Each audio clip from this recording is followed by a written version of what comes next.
بسم اللہ الرحمن الرحیم۔ السلام علیکم ناظرین کرام، وافی نیٹ ورک کی جانب سے خوش آمدید۔ پروگرام آج کی کتاب کے ساتھ میں ہوں آپ کا میزبان ضیاء الدین نعیم۔ ناظرین، آج جو کتاب آپ کے سامنے پیش کی جا رہی ہے اس کا نام ہے ادھ ادھورے لوگ۔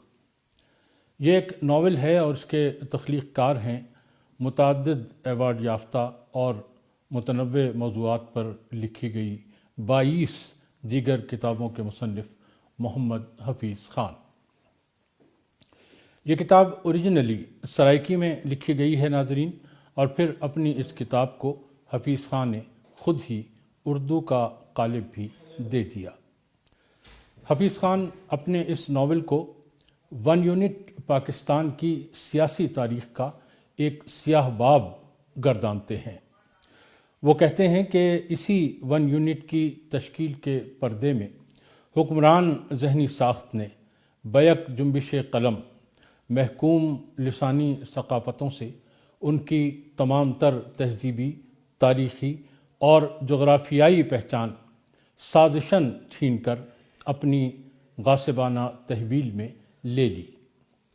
حفیظ خان کا کہنا ہے کہ ادھ ادھورے لوگ بپتا ہے ریاست بہاولپور میں جنم لینے والے فیاض جیسے ان بدقسمت کرداروں کی جن کی زندگی محض اس لیے کبھی نہ پوری ہونے والی خواہشوں کی بھینٹ چڑھ گئی کہ وہ تقسیم ہند کے مضمرات میں سے گزرتے ہوئے 1 یونٹ جیسی جکڑ بندی کے ٹوٹنے اور بہاولپور صوبہ بحالی کی امید میں اپنی غصب شدہ پہچان تلاشنے کے سفر پر نکلے تھے۔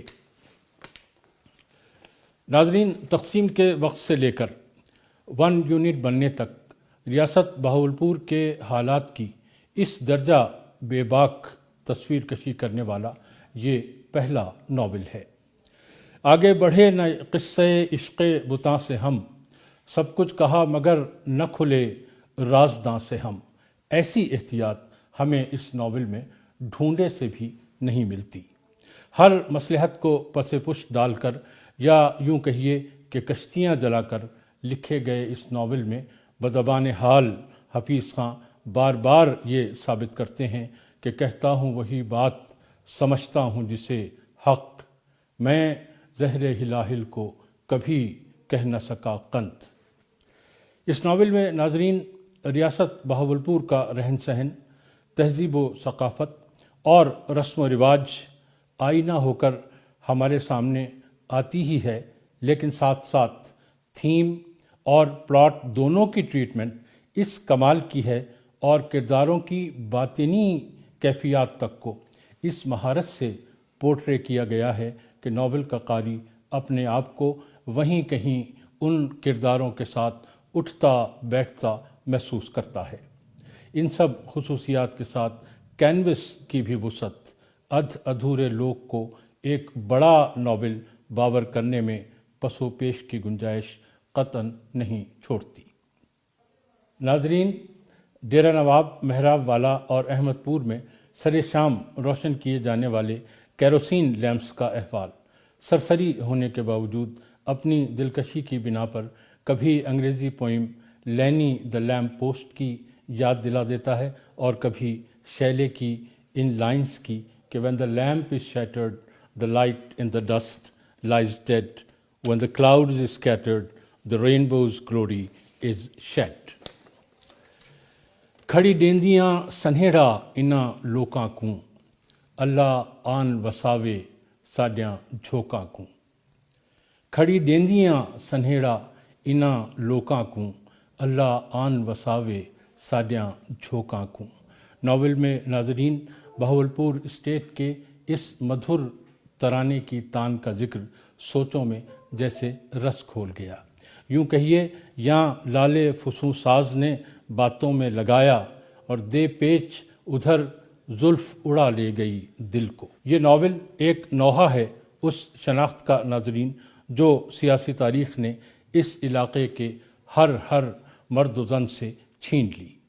ناول کا اختتام ان دلدوز الفاظ پر ہوتا ہے کہ آدھے گھنٹے بعد آندھی رکی تو گڑھے والی جگہ پر نئے سرے سے ریت کا نیا ٹیلا وجود میں آ چکا تھا، اور کوئی نہ جان سکا کہ دوسرے ادھورے لوگوں کی مانند اپنی اور اپنی دھرتی کی شناخت کے متلاشی فیاض کی تلاش کا سفر صرف یہیں تک تھا، اور کوئی نہ جان سکا کہ دوسرے ادھورے لوگوں کی مانند اپنی اور اپنی دھرتی کی شناخت کے متلاشی فیاض کی تلاش کا سفر صرف یہیں تک تھا یا یہیں سے آغاز ہو رہا تھا۔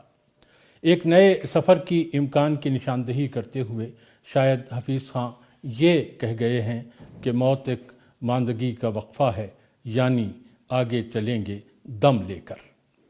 ناظرین، ریاست بہاولپور کے لوگ اپنے نواب سے بے پناہ محبت رکھتے تھے، ہر ایک دکھ کا مداوا مانتے تھے، اسے اپنا مسیحا مانتے تھے، سمجھتے تھے غلط سارے جہاں کو، اسی کو ایک سچا مانتے تھے، توقع اس سے تھی ہر دم بھلے کی، اسے اس درجہ اچھا مانتے تھے۔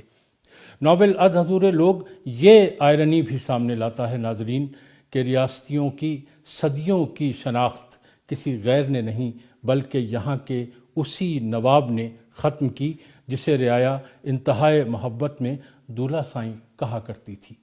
دولہ سائیں نے ناظرین اپنی ذات کے لیے ایک خطیر رقم بطور وظیفہ قبول کر کے اپنے عوام کی شناخت سرنڈر کر دی۔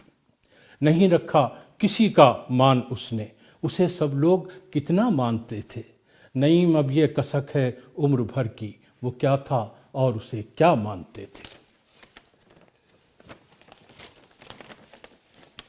ناظرین، زبان و بیان کی خوبیوں سے مرصع یہ کتاب یقیناً پڑھے جانے کے لائق ہے۔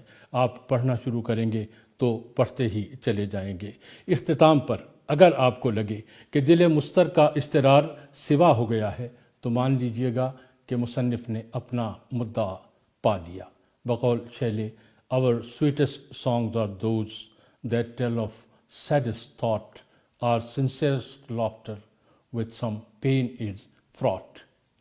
اب مجھے اجازت دیجیے ناظرین، انشاءاللہ جلد ہی کسی اور کتاب کے ساتھ ملاقات ہوگی۔ آپ کو ہمارے پروگرام کیسے لگتے ہیں ضرور فیڈ بیک دیجیے گا، اور اگر اچھے لگتے ہیں تو انہیں اپنے پیج پر شیئر بھی فرمائیے۔ والسلام، خدا حافظ۔